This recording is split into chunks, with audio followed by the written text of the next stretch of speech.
this is the way I approach most massages, because especially if you don't know the person or you're just starting out, the person might have come, they might have been traveling across the city, or they got all sorts of stuff going on in their mind and their, you know, relationship issues or whatever, business issues or political issues or whatever thoughts are going on. Right? We've got different hemispheres of our brain. If you look at different brain wavelengths, right? The outer hemisphere is a lot of electrical activity, and some people are just like a fucking, you know, so much going on and they can't relax, right? So most people are like that to one degree or another. So one of the areas I like to start when I'm doing a face and head massage is here.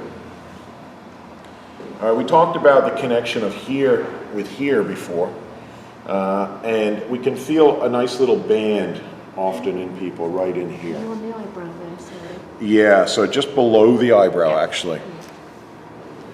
But the most important thing is to feel this little band, okay? And depends on how tight that is how much congestion is in this area. And as I say, in Ayurvedic medicine, it's a very important area called the third eye chakra. Another technique we can use, as well as pulling it back, is to hold the sinuses just below there, okay? Mm-hmm. And then I can caress through here and drain those sinuses around the cheekbone, yeah.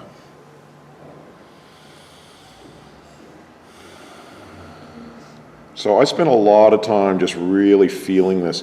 And again, with face and head massage, don't just go through the motions. A lot of people like to think, oh, okay, I just do 2 strokes here, 1 stroke here. Feel the tension, okay? Feel what's going on. Feel where there's a blockage and try and shift it. What you're doing right now, would you do that at the start or the end? Either. This is the depth. Either time? Yeah, well, we know that Terry's not too tight. So he can handle it. How's the pressure out of 10 for you, Terry? Around 10s. 10s? Well, 9.9s. 9.9s, yeah. So we've got a little bit of give there. And here I'm just rotating. It's dissolving, it's getting softer. Yeah. So you're holding the centre of the head there. Yeah. And I'm just really paying a lot of attention to this tension through here. So I could hold spots and just shift that energy. Again, I'm feeling the blockage or the energy underneath the end that's making it tight, and I'm pushing it with it, you know. And again here.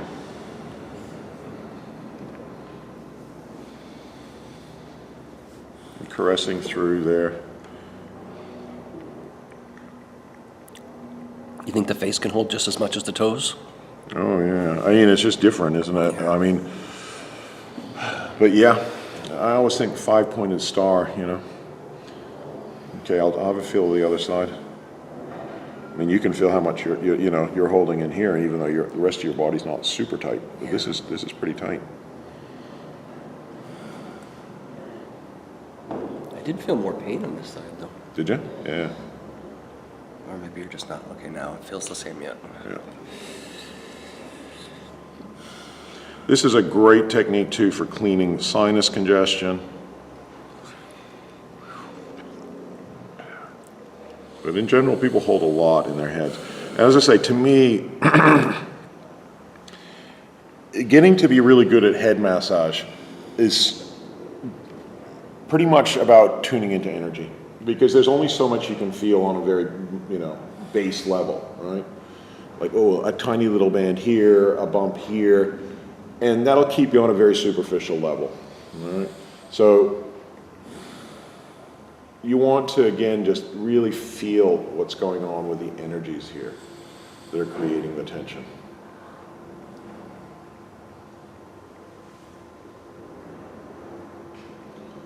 And this more so than anywhere with the head.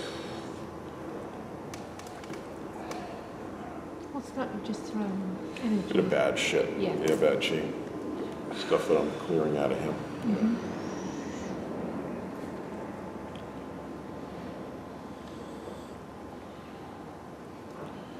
We can do these techniques in different orders. There's no one particular order. I'm just feeling like he's got a very tight jaw here.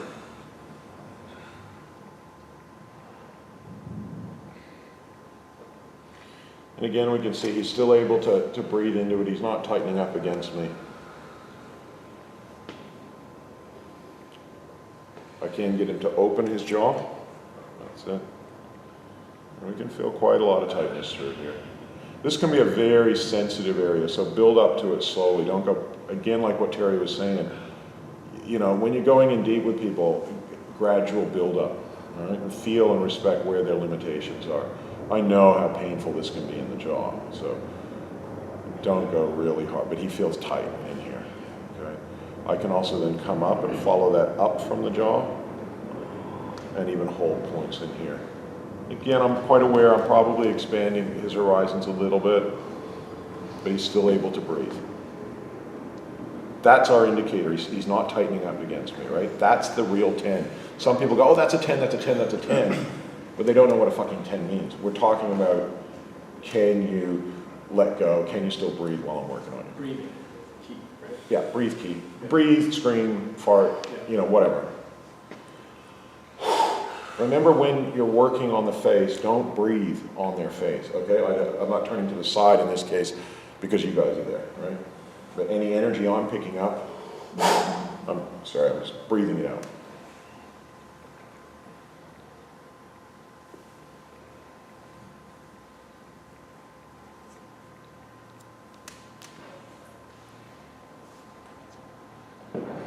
I can hold that tight jaw as well.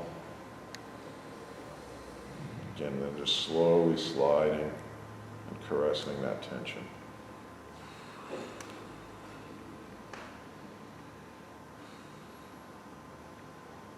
How's the pressure? 9.9. 9.9, okay. You have this natural gift of knowing exactly what limitation is. Yeah. Have you been doing this for a while? A couple of years, yeah, this guy taught me. That, I think, is also one of the skills of being a good practitioner, is knowing exactly where, sensing it, and knowing exactly where their 10 is. I can come in and squeeze the ears. So tight jaws, this area here, we got a tight jaw. We get a lot of people get a lot of congestion here. In between here is the ears. Okay, so there is a whole thing of ear reflexology as well. Okay, you can do both at the same time, or you can just focus on one. Right now, I'm just focusing on the other side. You can't see. And I'm squeezing, and I'm pulling. One time, somebody said to me, "Oh, everything hurt except the ears," and I said, "I haven't done them yet." Because he was thinking, oh, there's no nerves in the cartilage, but it still hurts, right? And it's not even tendon or muscle, is it? It's cartilage. So it's an interesting thing, you know, a lot of people who are, I call them materially obsessed massage therapists, who are thinking it's all about the muscle, the tendon. It's not, it's I'm an energetic massage therapist. My training's in the Eastern modality, so I just think it's, people have no vision, you know, but there's a lot going on in people's ears. There's tension in the ears for sure. Oh yeah. But is it muscular tension? I've never No. seen an ear chart before. Oh, ear acupuncture, or ear, you know, people put it's ear reflexology. Yeah, check it out on Google. It's like an upside down baby, basically. But I don't think like that anymore. I just think, where's it tight? Where's the energy? I'm not getting too caught up in my mind about what spot. And I'm just like, oh, I feel energetic congestion here. Let me either hold it, let him breathe into it, or hold it, let me pull it out. Right? And it's going to produce a huge benefit to this whole area. You know, a lot of people get headaches like through here.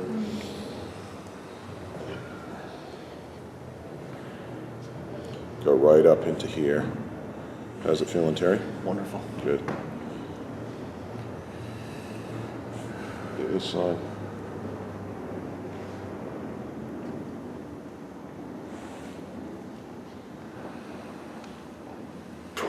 Excuse me.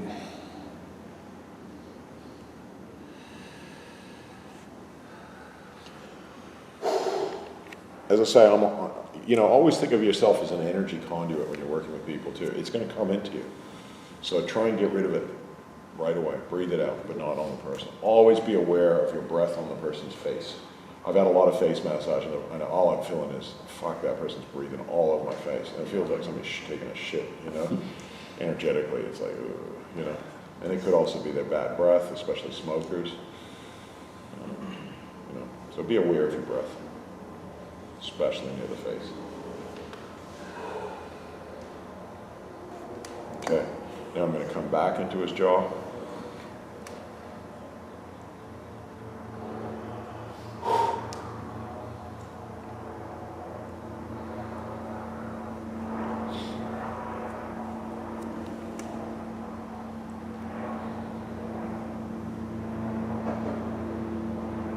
Again, these points here are very powerful, and so what I often do is just hold them and move the The head. jaw.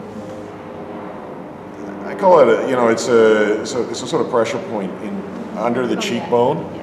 Yeah. But a lot of this area here can get quite tight and energetically charged.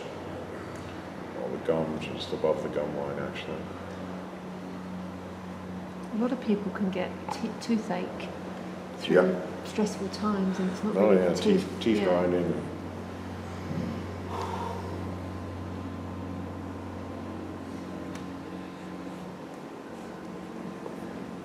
Now I can also come into his scalp. So with the scalp, we can often feel little bumps.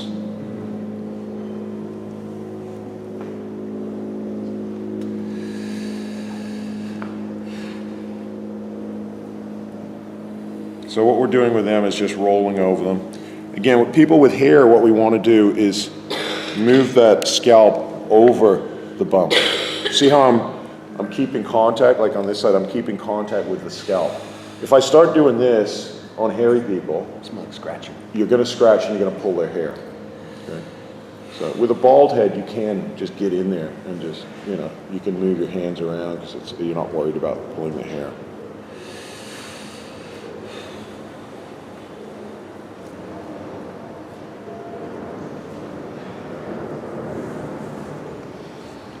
Okay, this is a really nice technique too. Learned this originally in shiatsu, but it's great because there's two meridian lines in shiatsu that come through here, even though we can't feel them as bands. Remember what I was saying about in acupuncture? There's lines coming through here. So that's what I'm doing here, and I'm using my body weight to lean in. It feels completely different to lean in with my body weight through here on an energetic level. Feels quite good, Terry? Yes. Whereas if I pushed in, it's not as nice. Still could be good, but you feel the difference. Yeah, like leaning in better. Yeah, leaning in is way better. We were taught when I learned shiatsu, we were taught to always come from our hara, and our hara is this area in shiatsu. So my energy is coming from here, not just like this, but from my hara. So what I'm doing now is just, again, trying to find out where he's still holding tightness in his head. It could be little bumps in here.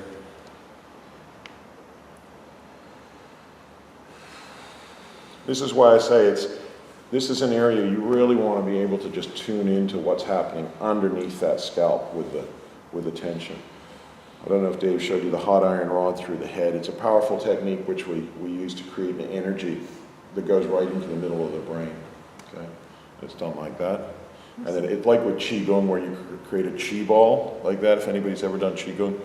This is like creating a laser beam. Okay.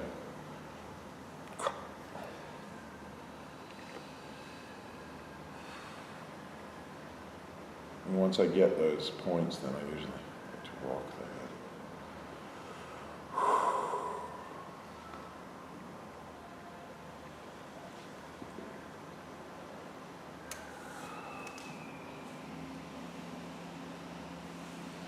You can see I'm going in a bit firmer.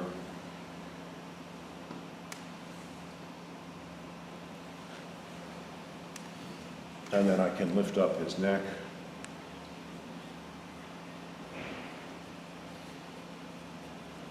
If you don't have a nice padded belly, you can hold the head with the hands. Okay?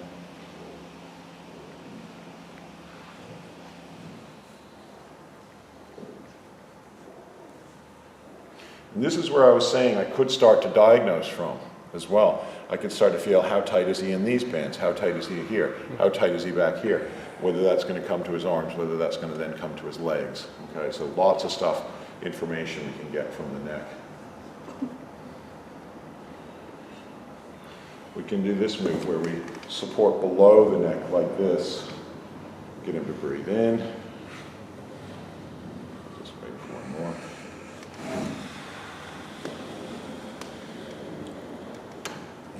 pull the neck and then work back into here.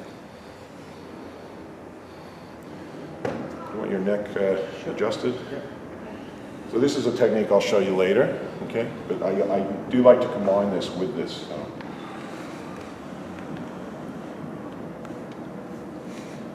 And you can see there just the stretch alone.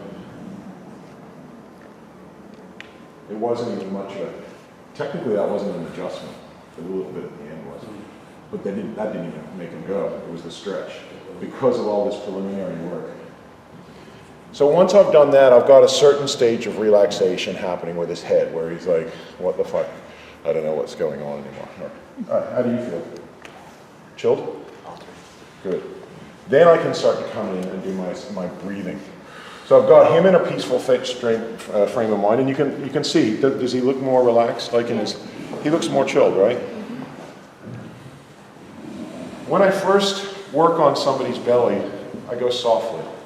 And I connect, and I feel with this part of my energy center here and coming into the belly. Okay? And I just sort of make a connection. It's like, hi, I'm here, I'm on your belly. We don't do anything fast and pokey on the belly. We build up slowly. But what I'm going to do is several different techniques. I can do my kneading, like this, or I can do my assisted belly breathing. With the assisted belly breathing, I get him just to take a deep breath in, starting off slow and gentle.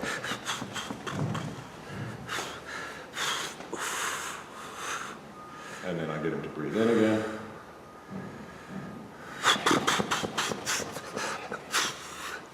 And a bit firmer. But again, he's letting me in there, so he's not tightening up against me. If he's tightening up, I gotta go more gentle. On a bigger tummy, I can even use 2 hands. I did tighten up a little bit on that one. Did you? Yeah. I'm actually a bit tight right now. Yeah, you are, especially like in here. So this can give us a good diagnosis as well. All right. If he's resisting, if it's a bit sore, I could go, okay, I need to come to that toe, for example, which was probably the toe we were figuring out he was a bit tight on. So big toe belly band, for example. So we can do more gentle sort of kneading. And again, we can just get him to breathe in. Fighting you a little bit. Yeah, so we'll go easier. Slower, yeah. Yeah. Let him catch his breath a couple times.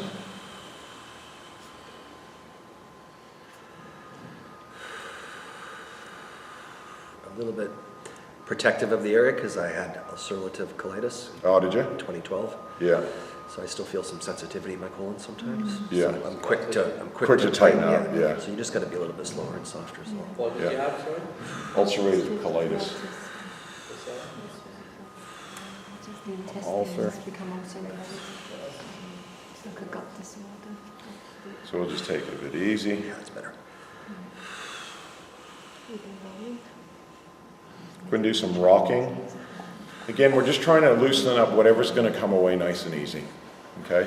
And then we're going to be left with our more chronic tension, which is then where we're going to then proceed after we've done this.